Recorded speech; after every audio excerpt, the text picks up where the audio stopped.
Hello friends, welcome back to Flavors and Knowledge podcast. I'm your host, Chef Walter Potenza.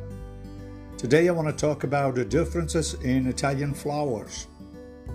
In Italian cuisines, as you know, there are several types of flours that are commonly used, each with its own unique characteristics and purposes. And some of the most commonly used flours in the Italian kitchens may include the following. Of course, first on the list is the 00 flour, the most widely used.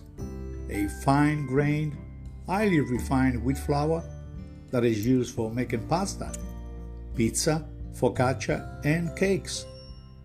It has a low protein content, which makes it ideal for delicate and tender baked goods. Number 2 on the list is the semolina flour. This is a coarser texture flour which is made from durum wheat.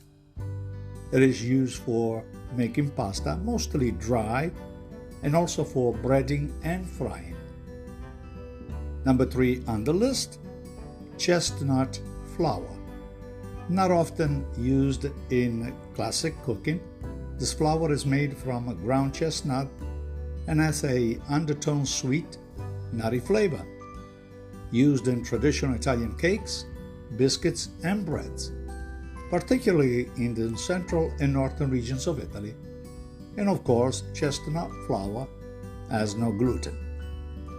Then there is corn flour, also known as cornmeal, made from ground corn, used in Italian cuisine to make the classic dish polenta, a traditional dish from the northern part of the country of Italy.